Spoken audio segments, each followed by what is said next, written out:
place, higher place, higher place. I feel my soul rising to a higher. One more time, let's mean it. Higher place, higher place. I feel my soul rising to a higher place. Good job, everybody. Everybody sit down, down, down to a lower place. Good morning on this beautiful fall morning. The briskness is in the air. We put the heat on yesterday, and we got that wonderful stale smell that came through the vents. I'll tell you, it was very exciting. It's so good to see your lovely smiley faces, and I want to welcome those of you who are tuned in on our YouTube channel. We really wish you could be here with us in person. But we still feel your loving energy coming through. And I want to, and I know the answer to this is yes. Is there anybody here for the first time today? If so, please raise your hand so that we can, okay.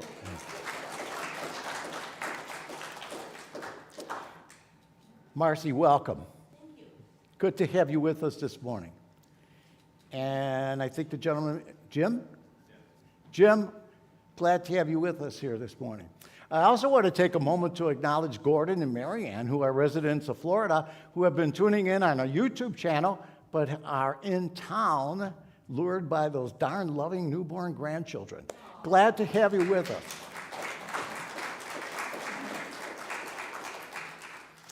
May I take a moment also to remind you to please silence your cell phones so that we could go through the service in some peaceful, uninterrupted fashion. Okay?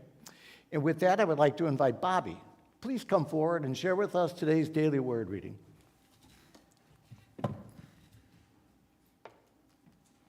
need something to put me up.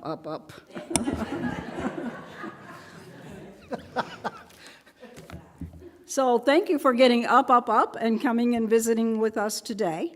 We want to welcome you and just say wherever you are on your spiritual journey, we are so glad that you chose to be with us today. And today's daily word is very appropriate. I love it. It's called Together. The presence of God unites us as we work, play, and pray together. Joining with others to work makes the job easier. Joining together for fun multiplies the enjoyment. The camaraderie, cooperation, and support of togetherness give me a boost and brighten my mood. The indwelling Christ presence is alive in all people everywhere. When I work, play, or pray with others, something greater than the sum of our individual efforts and insights results. The divine love that binds us multiplies as we recognize it in one another and give it fuller expression in ourselves. Work becomes more productive, play more enjoyable, and prayer more fulfilling. Together we produce more good work and feel more joy and happiness than any of us could accomplish on our own. And from Matthew 18:20, for where 2 or 3 are gathered in my name, I am there among them. So I will be your prayer chaplain this morning. So if you have any prayer concerns or want to meet with any of our prayer chaplains afterwards, we are always here to be of service, hold sacred space for you, and hear your prayers of joy and hear your prayers of concern. So have a wonderful morning.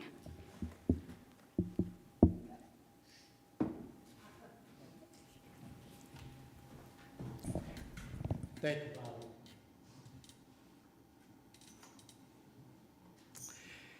Now, please join me in praying our Spirit's unfolding vision prayer.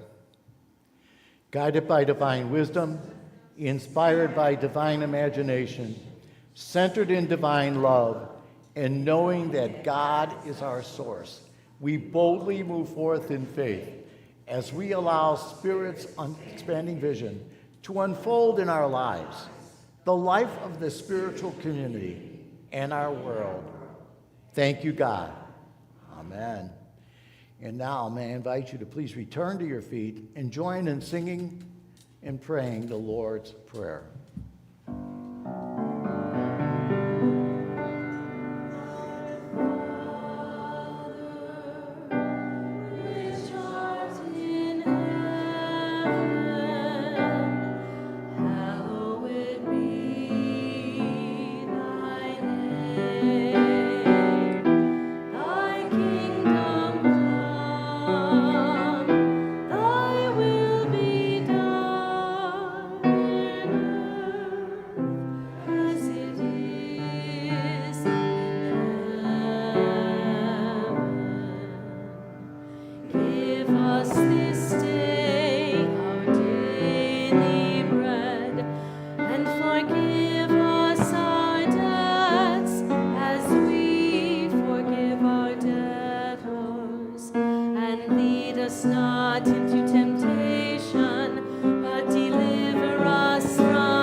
Please be seated. And now it's time to turn to our children to bless them. So I'd like children to come forward along with their sponsors. Nobody else is here besides me. You know what, Amy? You are worth blessing because you bless us every week. Okay, so join me.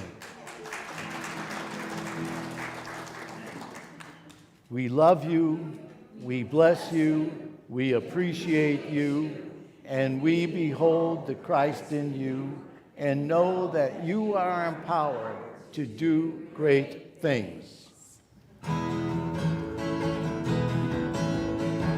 You are a powerful, creative, spiritual being. You are a powerful, creative, spiritual being. You can create anything you want in this life. You can create anything you want in this life. The universe is on your side, and you are loved. The universe is on your side, and you are loved. You are loved. You are loved. You are loved.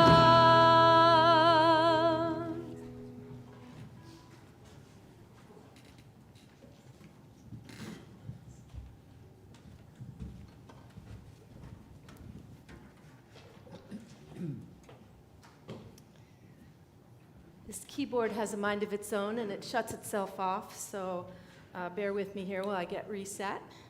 And yes, I'm over here. But yeah, we're going to do everything new, and I know you all know this, so we put it in a key that hopefully is manageable for everyone. Or we're going to right now. Let's see. Okay. Yeah. There we go. So join us. Here we go.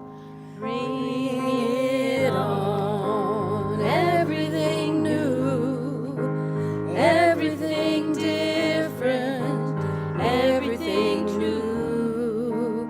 I am ready for my next thing to do. Oh, I know it's gonna be everything new. Through crying, I'm through crying, waiting. I'm through waiting, I'm through hoping against all hope. I'm through longing for something gone that'll never return. I think I've finally learned, here we go, to bring it on, everything new, everything different, everything true. I am ready for my next thing to do. Oh, I know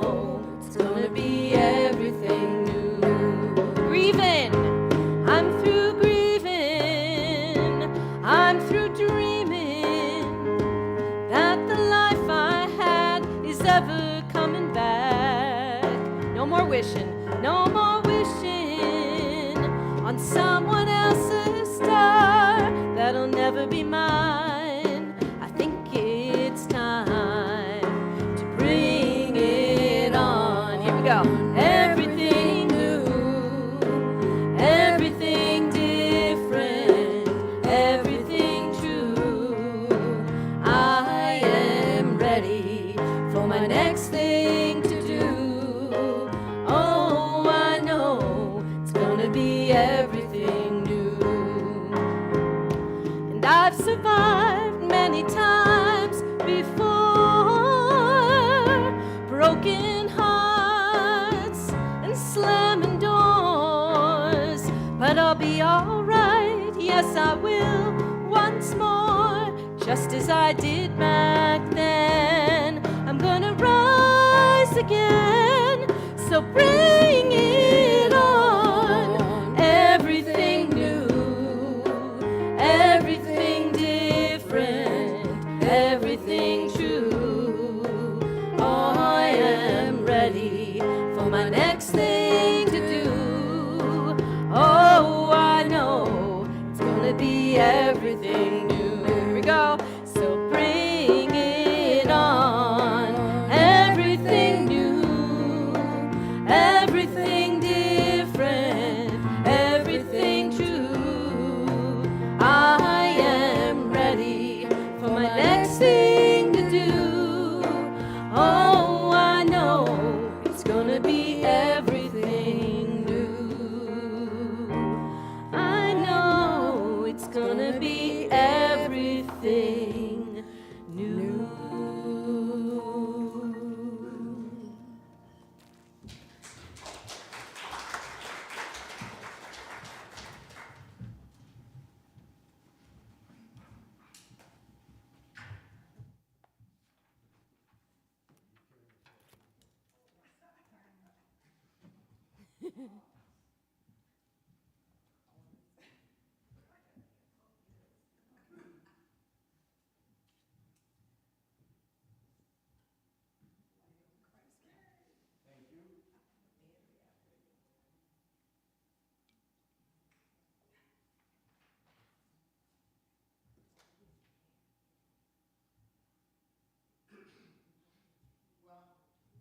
I scoured the internet for an appropriate joke about conformity, and I really didn't find one.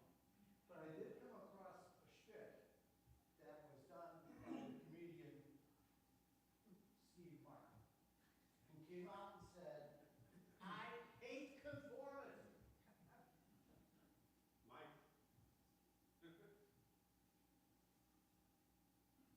Oh, thanks. Do you want me to start? No, I'm just. He said, I hate conformity. And he said, will you please recite with me, repeat with me the anti-conformity pledge. So I don't know if you want to do this, but if you do, join in. I promise to be different. Together. I promise to be unique. I promise not to repeat what other people say.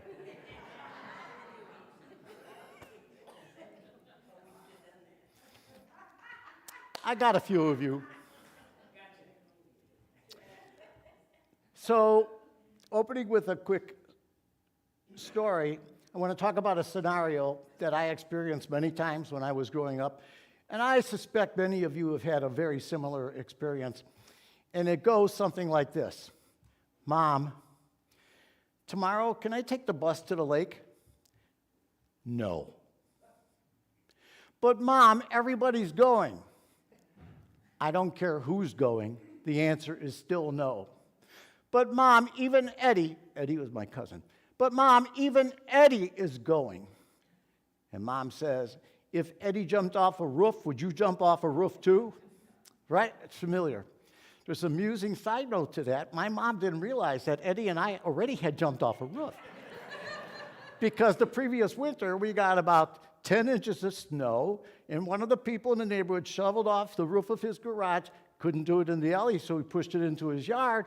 And Eddie and I climbed up on that roof, and we jumped 10 feet into that mound of snow, and we had a blast.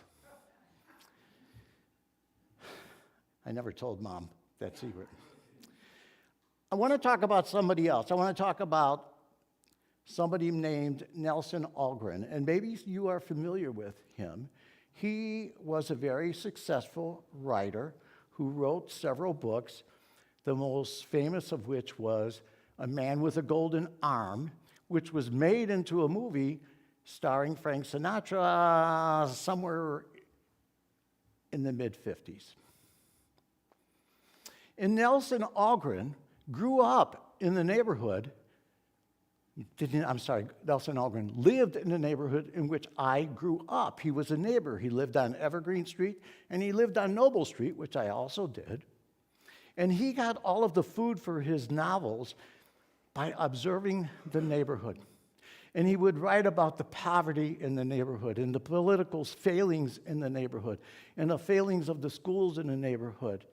And he was pretty critical of the Catholic churches in the neighborhood to the extent that they ended up banning his books. If you haven't read Nelson Algren, it's a worthwhile read. I highly recommend it. I don't remember the book in which it appeared, but he shared a story about a young man who really loved this young girl. But there was a problem. He was part of a group, call it a gang if you wish to, in which the protocol was if you had a girl, you shared her with the rest of the group. And this young man conformed, and it happened, and he and that young girl never again would be the same. We're talking about conformity today, and our title is Do Not Be Conformed. And it's taken from a single verse in the scriptures from Paul's letter to the Romans. And it's in chapter 12, verse 2, and it very simply states, "Be not conformed to the world, but be transformed by renewing your minds, so that you will come to understand, to discern the will of God and all that is good, acceptable, and perfect." One simple verse. I cannot think of another verse anywhere in the scriptures that more encapsulates what unity really and truly is all about. Change your life one thought at a time. And let me just make something clear.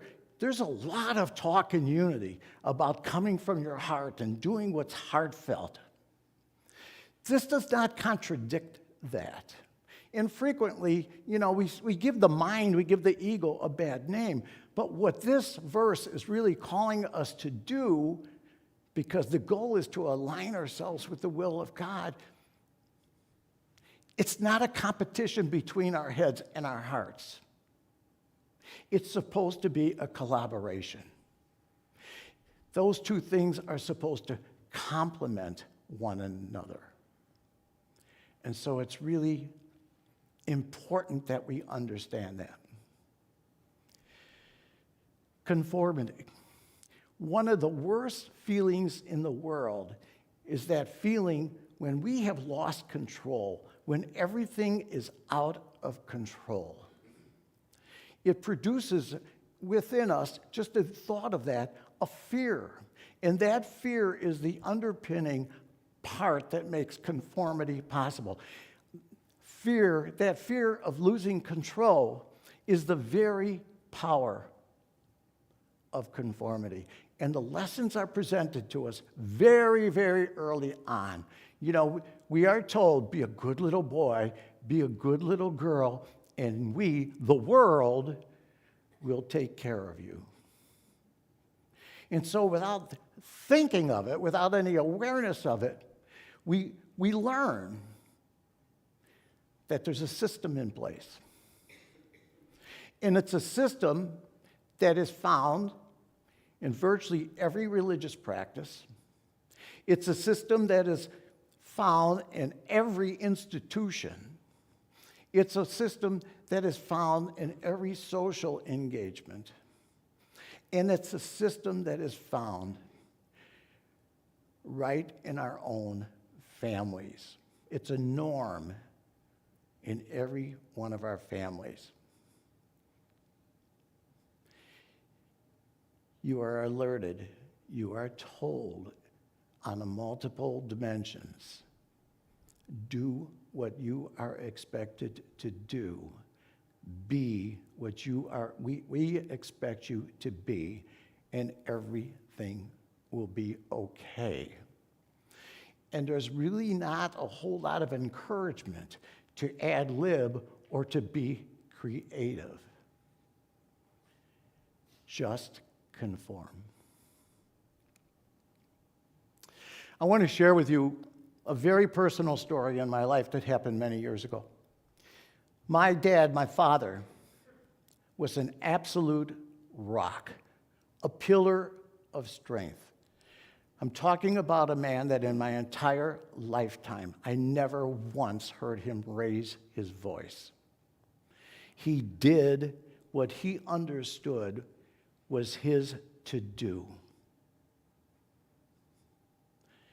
Until one day he didn't. He was sitting in the chair, a recliner, and all of a sudden he started to weep. I mean, he was sobbing with tears rolling down his cheeks. And he said, I don't know what's going on. I'm confused. I don't know what's happening. I'm scared. And I feel like I need somebody to talk to. And to show you how desperate he was in that moment in which he just let all of the hurts and the pains and the troubles and everything else that, he had kept suppressed for so long just bubble to the surface. He said, I would even talk to Father Rocky. And Father Rocky was the pastor of the church, St. Boniface, that was immediately across the street from where we were living.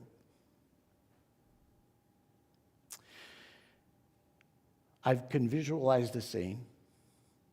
My mom was there. My younger sister was there. My oldest sister was there with her husband and me. And I expressed, I think we should get him counseling. I think we should get him the help that he's asking for. He really needs it.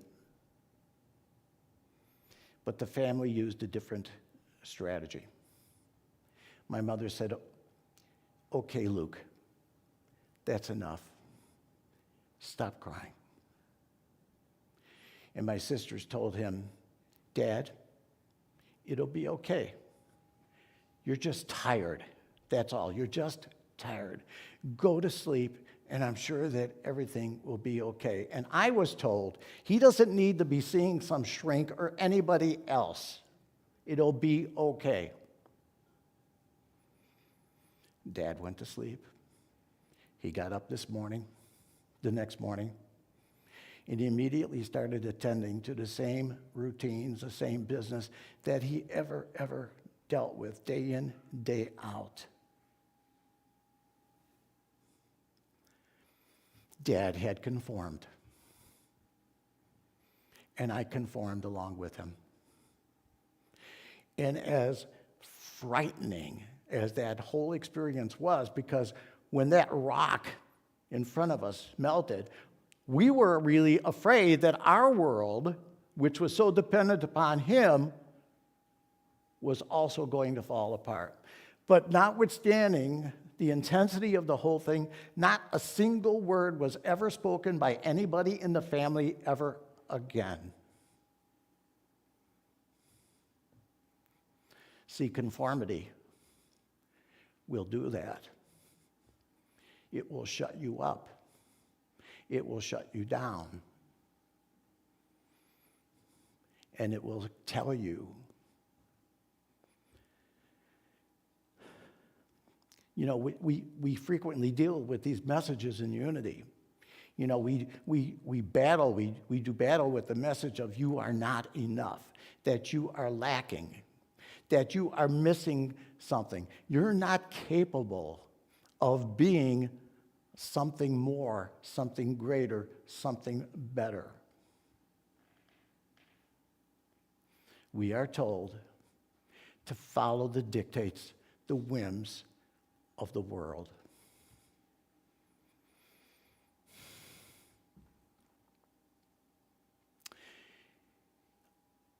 You know, the thing about conformity that is really alluring is that when you conform, everybody likes you except yourself. And the reason you're not happy with yourself is we do have this ongoing thing within us, this energy, call it what you will, spirit or the Christ essence or whatever, that is constantly beckoning to us wherever we go, whatever we do. It's sending us a message that you could be something greater than you think that you are, that you were not born to be a copycat. Your incarnation was not a function of some divine being doing a cookie cutter process on you, and that each and every one of us is incredibly unique. There are over 7 billion people living on this earth right now, and every single one of us is different in some way, shape, or form. We may share that same Christ light, that same Christ essence. But each of us has our own sacred contract in which we are called forth. And just like a rosebud that is summoned to bloom and blossom, so we too are called to be unique, to manifest, to let the Word become flesh in our flesh in a very real way. I want to share with you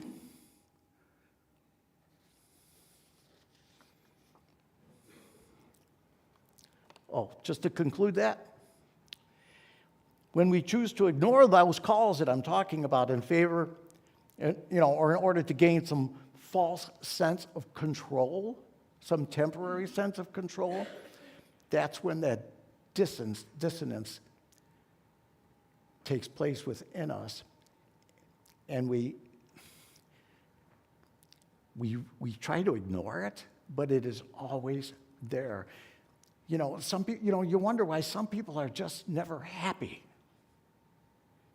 And it's because there's a deep inner knowing that we are not answering that call. I want to share with you some words from Joel Goldstein. And these were sent to me by Mary, who always assists me with information for my talks. And I'm grateful to her for this because it's really right on. And in one of his books, which is called Consciousness Transformed, he writes this. I don't like reading at you, but this is too long for me to memorize. What I am bringing out to you, but mostly through you, is do not take things for granted and say, let God do it. Do not take people's word for something in matters of business. They may be here today and gone tomorrow. Use your God-given intelligence on the highest plane that you can. But you haven't done this at all when you say, I'm going to leave it to God. Now, let us be clear about this. As spiritual students, we must never do anything without turning within, and then we must listen. Train the students never to move or do anything without this inner guidance. No matter how good you are at anything, or do it for us.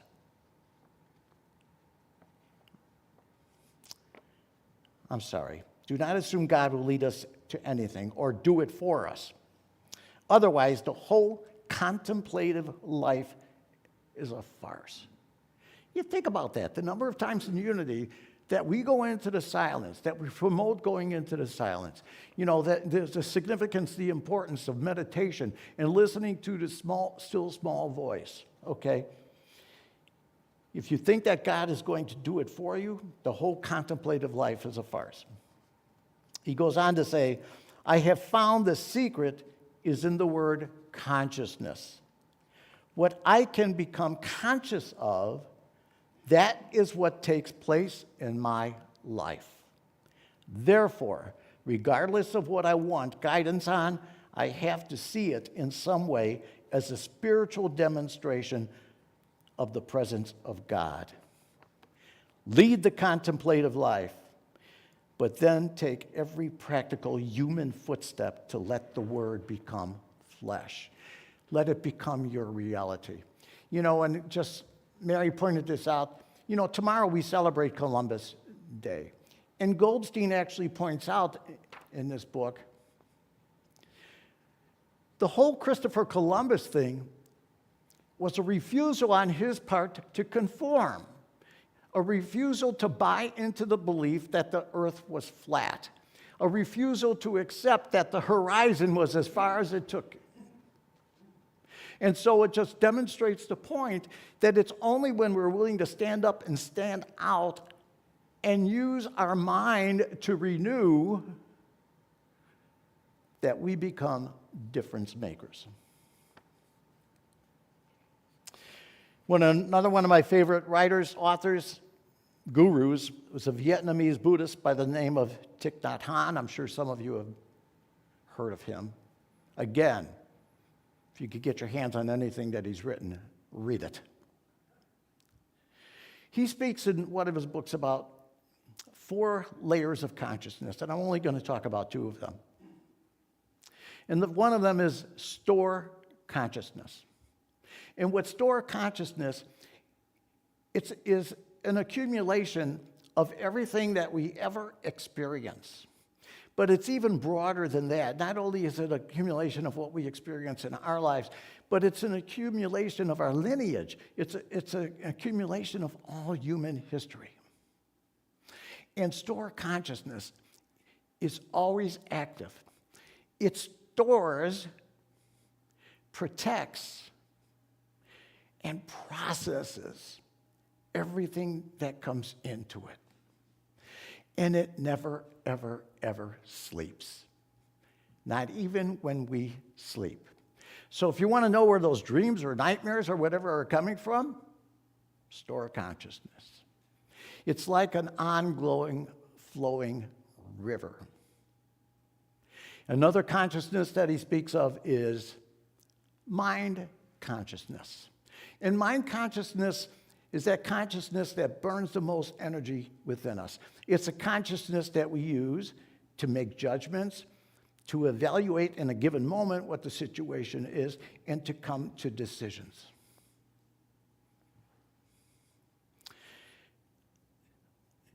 These 2 things are very related, and he gives the example in the book that I read.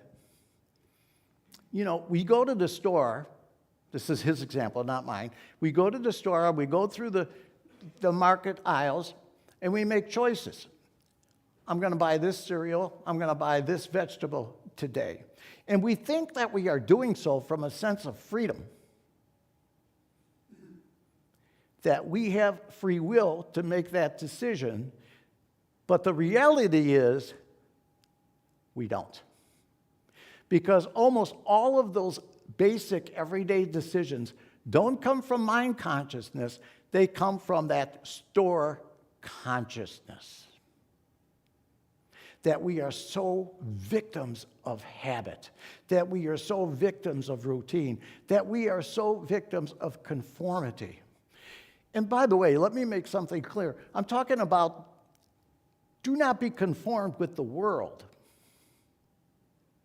But the real message is don't be conformed within your world. Don't be conformed by that store consciousness, which is very valuable and serves a purpose, by the way, absolutely positively.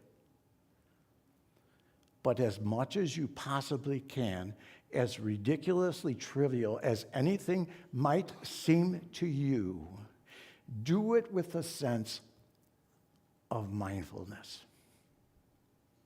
When I was in a seminary, I attended a mindfulness retreat that was hosted by Reverend Robert Brummett.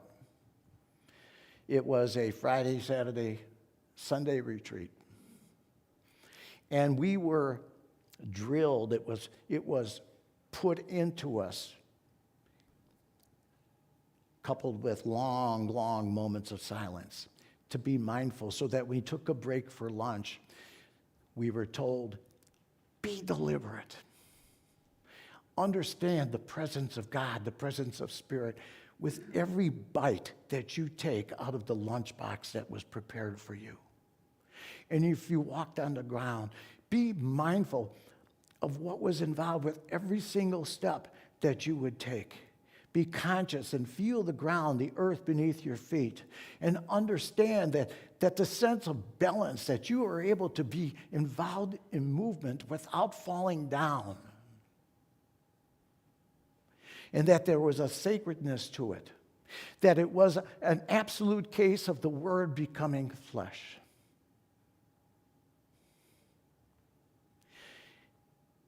The thing about mind consciousness is that it can be trained to do that. It can be trained to live in each and every moment, or certainly a lot more moments than what we engage in normally, to understand just how incredibly precious this gift of life is, and the incredible power that we have to take our spot and answer that which we are called to be, that which we are called to do. We have the possibility of elevating it to a very higher level. Somebody who is seated here today, and I won't point that individual out, taught me something this week. Because when we met, I was talking about how unity is radically inclusive. But things are on a spectrum. We can go from tolerating somebody to moving to a higher level of accepting everybody. And what she taught me is that there's a higher level, and that is valuing everybody. We do that when we move into that intense sense of mindfulness.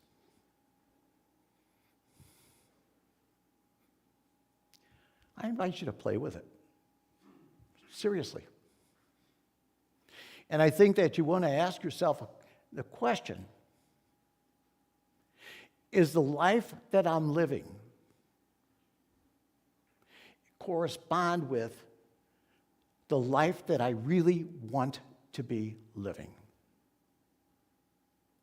And I'm not suggesting that it isn't. I'm just throwing that out as maybe a question that is worth pondering. And I've said this before from this platform. People on their deathbeds, they never rue, they are never regretful about the things that they have done. The sadness, the regret comes from the things that they have never done, those things that they wanted to do. Heroes are wonderful. They truly are.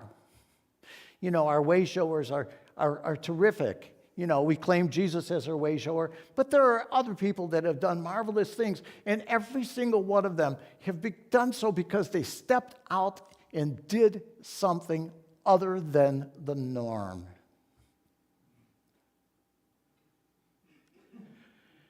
we embrace the Christ essence within us.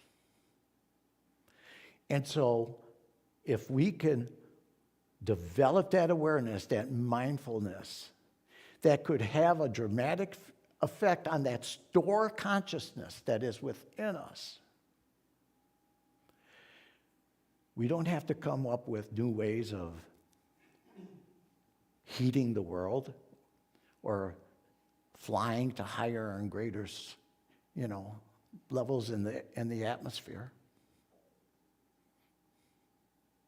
We can become lovers. Lovers of one another in the really truest sense. And most importantly, we can be lovers of self. We can say, I am not buying in. I'm out on the deal. Okay? I don't want to be taken care of. And again, I really get that some conformity is necessary to avoid chaos, not just in the world, but within us. There have to be some things that you rely on. In the military service, if somebody gets an order, the response is, copy that. What that means is, I understand, and I'm putting it into motion. I will be a good soldier, and I will do my job.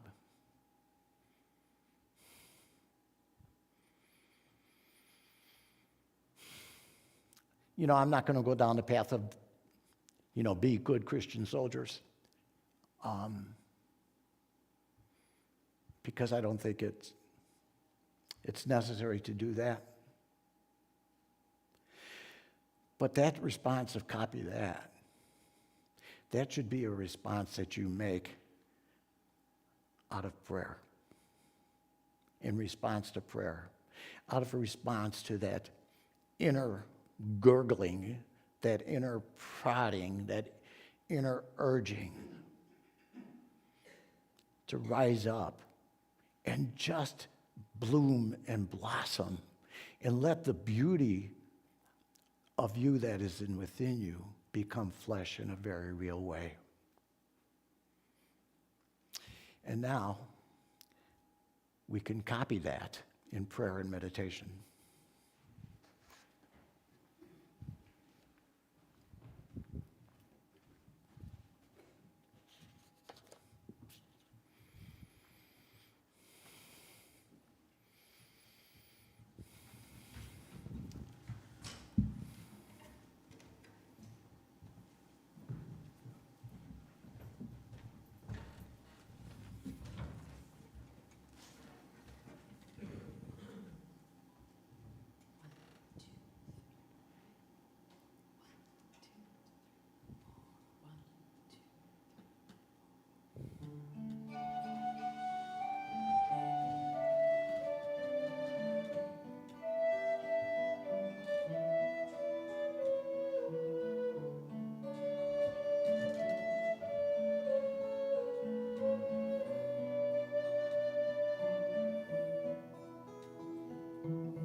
And so I invite you now just to sit back and relax.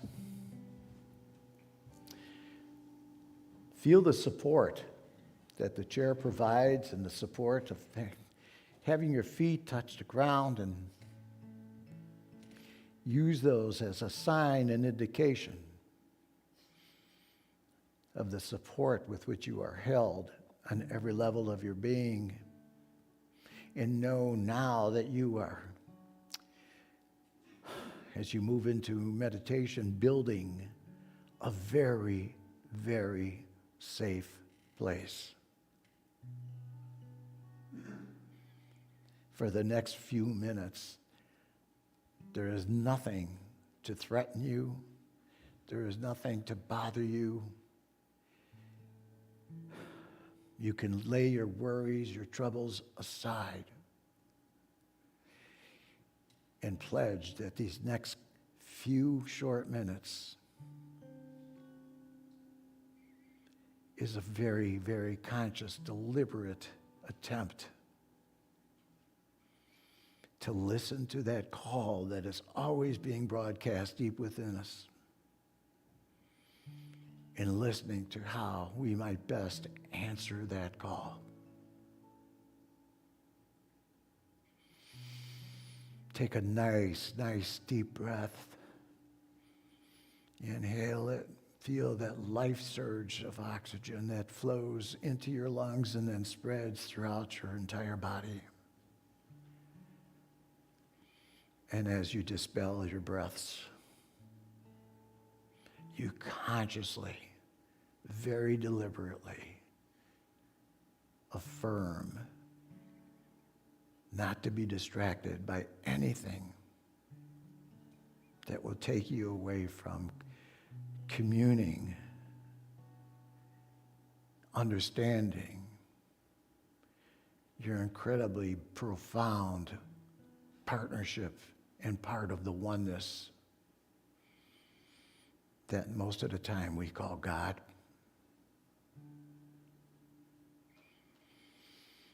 And in this place of feeling safe and secure, we move then to a plane of feeling holy and sacred and incredibly worthwhile. We take another breath.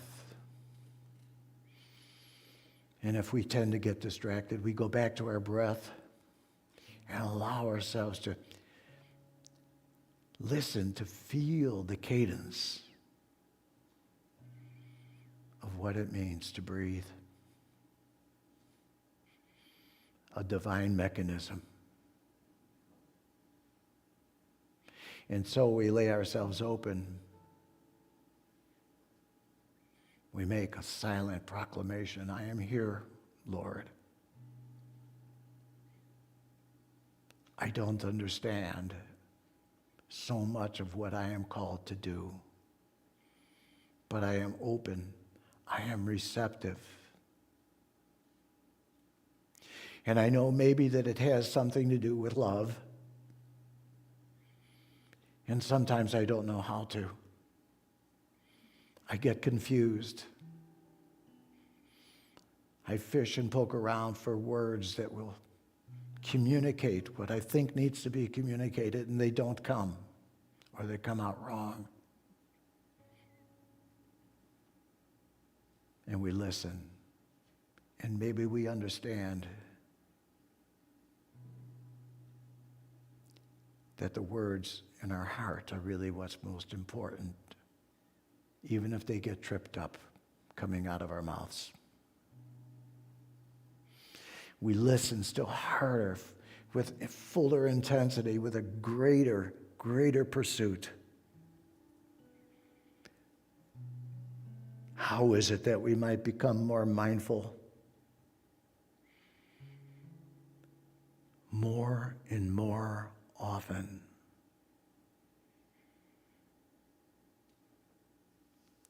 And I invite you now just to do that.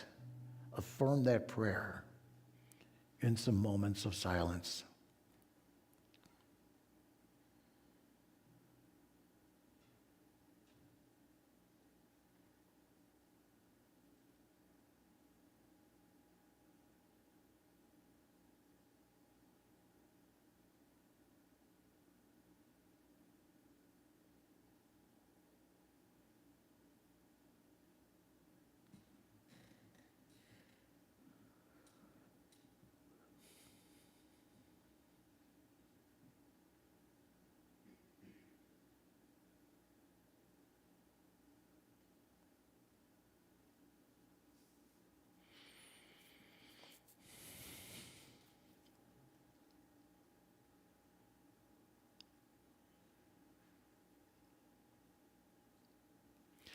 And now, ever so kindly and softly and gently, I invite you to redirect your awareness to this physical space, to this environment.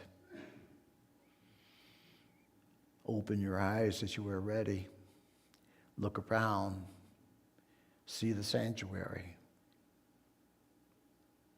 And if your experience in the silence was warm and gratifying and resonating for you, you do so, will you return with an understanding and knowing that God, that Spirit, is always there for you to tune into any time that you want to. And for this time together this morning, to pray together, to share with our energy with one another, to create a true divine synergy. We are so, so grateful. And so we pray, thank you, Spirit. Copy that. And so it is. Amen.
Thank you, Kitty. And I don't think I did so like I like to do before my talk, just to express gratitude to the music team. And every single week you add so much power and beauty to our service. You really are remarkable.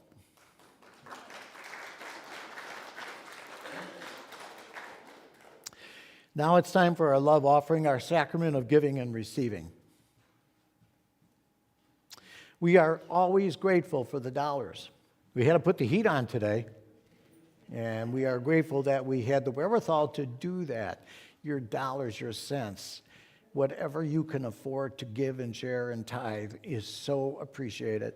And most of all, we are grateful for the Christ within each and every one of you that you bring forth so unselfishly, so givingly. And what an incredible difference you make to this church family. So please join with me in praying our affirmations. God is my instant, constant, abundant source of supply. In divine love flowing through me, blesses and multiplies all the good that I am, I have, I give, and I receive. Divine love flowing through us blesses and multiplies all the good that we are, we have, we give, and we receive.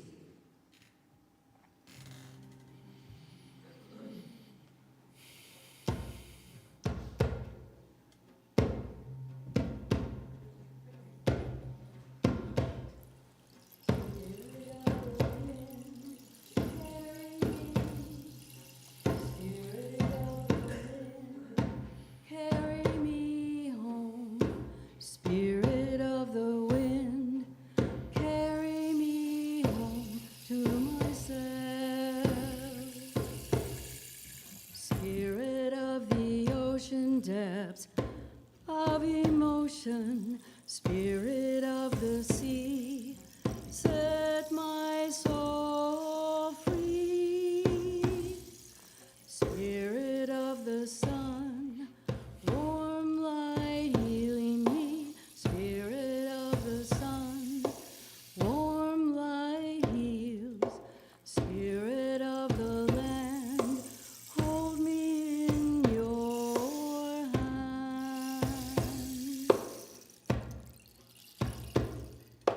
Spirit of the river, oh, blessed forgiver, Spirit of the shore, show me more and more.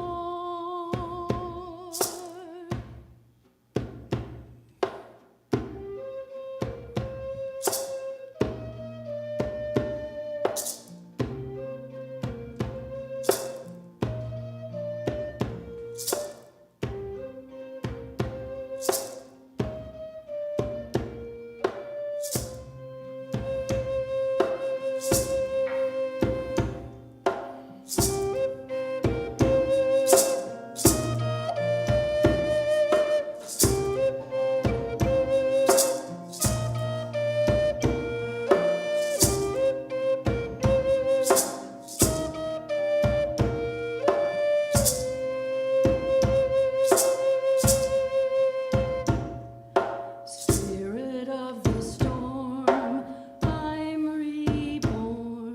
Spirit of the rain, wash away my pain. Spirit of the wind, oh, carry me. Spirit of the wind, carry me home. Spirit of the wind, carry me home to myself.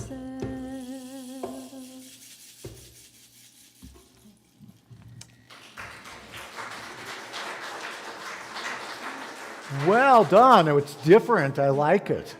Non-conformant. We have some announcements because we are a vibrant community and there is always something going on here, okay? The Welcome to Unity class begins today. Even if you have not signed up for the class, you are still welcome to attend. Even if you are a member, if you want to sit in and get a review of what Unity is all about and what Unity of Fox Valley is all about, please join us. That will take place in the classroom, and I hope to see you there. We will start at noon, so you have time to go down, grab a cup of coffee or whatever, and then reconvene in the classroom. And I want to make it clear, if you attend, that does not put an obligation on you to become a member. It's just for you to learn what it's all about.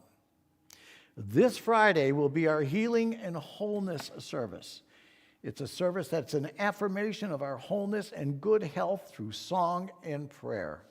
Please contact Rose if you have any questions. Our next fun event is the paddle boat cruise. Stop by the table outside the conference room to sign up. Enjoy the night cruising down the Fox Valley River with Unity friends and family on a private charter. Tickets are $20 each. Please don't wait to sign up for this. We need to turn in an attendance number soon, okay? It's the end of the growing season, and it's time to do all the last of the season things during Fall Landscape Cleanup Day. Everyone is invited to help. You know, you're invited like it's a real special, invitation, but it's a call for help. Please come out and spend some time with us cleaning up our church grounds. The date for that is October the 21st, okay? That concludes our announcements. I would like to invite everybody to please stand and confer upon one another our congregational blessing. You may turn to the person next to you or across the aisle, and then remain standing for our prayer of protection and our peace song. We love you, we bless you, we appreciate you, and we behold the Christ in you and know that you are empowered to do great things. In our prayer of protection, the light of God surrounds us, the love of God enfolds us, the power of God protects us, and the presence of God watches over us. Wherever we are, God is, and all is well. Sing it out. Let